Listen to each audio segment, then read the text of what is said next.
ప్రముఖ దర్శకుడు రామ్ గోపాల్ వర్మ అరెస్ట్ కు రంగం సిద్ధమైనట్లు తెలుస్తోంది.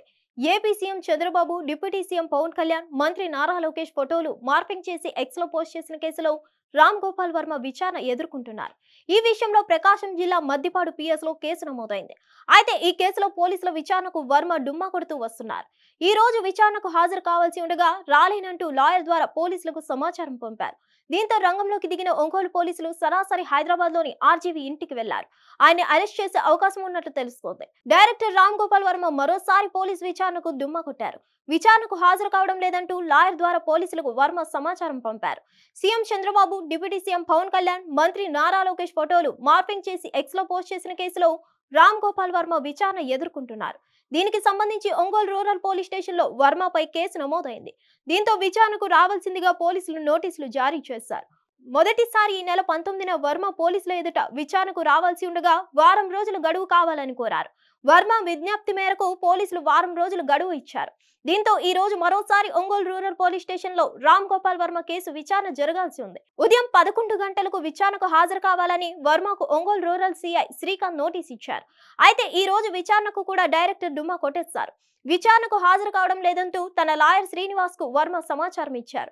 ఇదే విషయాన్ని లాయర్ పోలీసులకు తెలియజేశారు. అయితే వర్మ విచారణకు గైర్హాజరైన నేపథ్యంలో పోలీసులు నేరుగా వర్మ ఇంటికి వెళ్లారు. ఇంటి బయట వేచి చూస్తున్నారు ఏపీ పోలీసులు. కాగా CM Chandrababu, deputy CM Pawan Kalyan, మంత్రి నారా లోకేష్ ఫోటోలు రామ్ గోపాల్ వర్మ మార్పింగ్ చేశాడని మద్దిపాడు పోలీస్ స్టేషన్ లో కేసు నమోదైంది.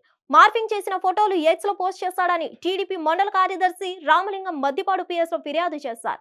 దీంతో ఈ నెల 10న 7 సెక్షన్లతో రామ్ గోపాల్ వర్మ పోలీసు కేసు నమోదు చేశారు. కాగా తనపై నమోదైన కేసు కొట్టేయాలని వర్మ హైకోర్టును ఆశ్రయించారు. అరెస్ట్ నుంచి రక్షణ కల్పిస్తూ మధ్యంతర ఉత్తర్వులు ఇచ్చేందుకు ధర్మాసనం నిరాకరించింది. పోలీసులు అరెస్ట్ చేస్తారనే ఆందోళన ఉంటే బెయిల్ పిటిషన్ దాఖలు చేసుకోవాలని సూచించింది. క్వాష్ పిటిషన్ లో అరెస్ట్ నుంచి రక్షణ కల్పిస్తూ ఎలాంటి ఉత్తర్వులు ఇవ్వలేమని తేల్చి చెప్పింది. పోలీసుల ముందు హాజరయ్యేందుకు మరికొంత సమయం ఇవ్వాలన్న రామ్ గోపాల్ వర్మ తరపు న్యాయవాది అభ్యర్థనను తోసిపుచ్చింది. ఈ తరహా అభ్యర్థనను సంబంధిత స్టేషన్ హౌస్ ఆఫీసర్ వద్ద చేసుకోవాలని కోర్టు ఎలాంటి ఆదేశాలు ఇవ్వలేదని పేర్కొంది. వ్యాజ్యంలో ప్రతివాదిగా ఉన్న మొత్తనపల్లి రామలింగయ్యకు నోటీసులు జారీ చేసింది. కౌంటర్ దాఖలు చేయాలని పోలీసులను ఆదేశిస్తూ విచారణకు 2 వారాలకు వాయిదా వేసింది. పిటిషన్ ను హైకోర్టు కొట్టివేయడంతో రామ్ గోపాల్ వర్మ విచారణకు హాజరు కావడం అనివార్యమైంది. సో దానికి సంబంధించిన కోర్టు చేస్తూ మేము నిన్ననే ఈ రోజు మార్నింగ్ పంపించాము. రెస్పాన్స్ రావాలి కానీ ఆ రెస్పాన్స్ ఇంకా మాకు రాలేదు. మేము వెయిట్ చేస్తున్నాము కానీ పోలీసు వాళ్ళు ఇక్కడికి వచ్చాము. మాకు టైం కావాలి.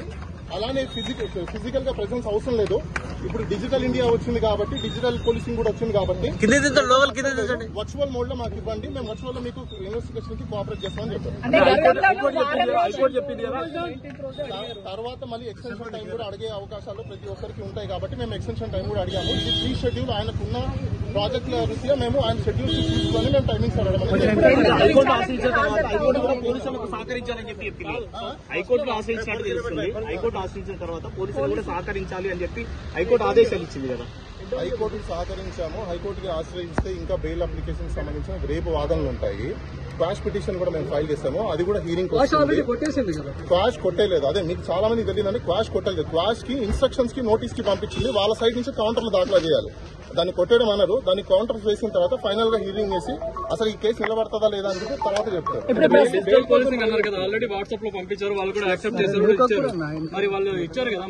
రెస్పాన్స్ ఎందుకు వచ్చారో మాకు తెలియదు. అది మీరే అడగాలి. ఇంకా 4 రోజులు అడిగారు. అది ఫస్ట్ టైం ఇచ్చిన నోటీస్ కి మేము అడిగిన టైం కి తర్వాత సబ్సిక్వెంట్ గా మళ్ళీ నోటీస్ పంపించారు.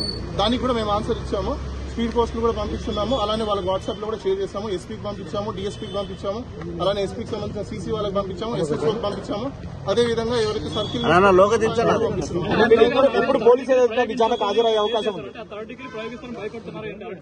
ఒకటి థర్డ్ డిగ్రీ ఎవరు ప్రయోగించినా వాళ్ళ మీద కూడా క్రిమినల్ ప్రాసిక్యూషన్ అవుతుంది. అందులో చూసి ఆర్జీవీ గారు భయపడేంత సినిమా లేదు. ఎవరు కూడా ఈ రోజు పోలీసు వాళ్ళు వీఐపీ స్టేటస్ లో ఉన్న వ్యక్తులను తీసుకెళ్లి థర్డ్ డిగ్రీ ప్రయోగిస్తే ఎవరు కూడా చూసి ఊరుకోరు. మేము కూడా కన్సర్న్ కాంపిటెంట్ అథారిటీకి మేము కూడా అప్రోచ్ అవుతాము. అంటే గత ప్రభుత్వంలో ప్రయోగించారు కదా, ఒక ఎంపీ మీద ప్రయోగించారు కదా. గత ప్రభుత్వం ప్రయోగించారనేది ఎవరికి తెలియదు. సార్ మీరు టైం అడిగింది అంటే ఎప్పుడు టైం అడిగారు, ఎప్పుడు ఛానల్కి వచ్చే అవకాశాలు ఉంది? 19th కూడా సబ్సిక్వెంట్ గా నోటీస్ పంపించారు. 25 చెప్పారు.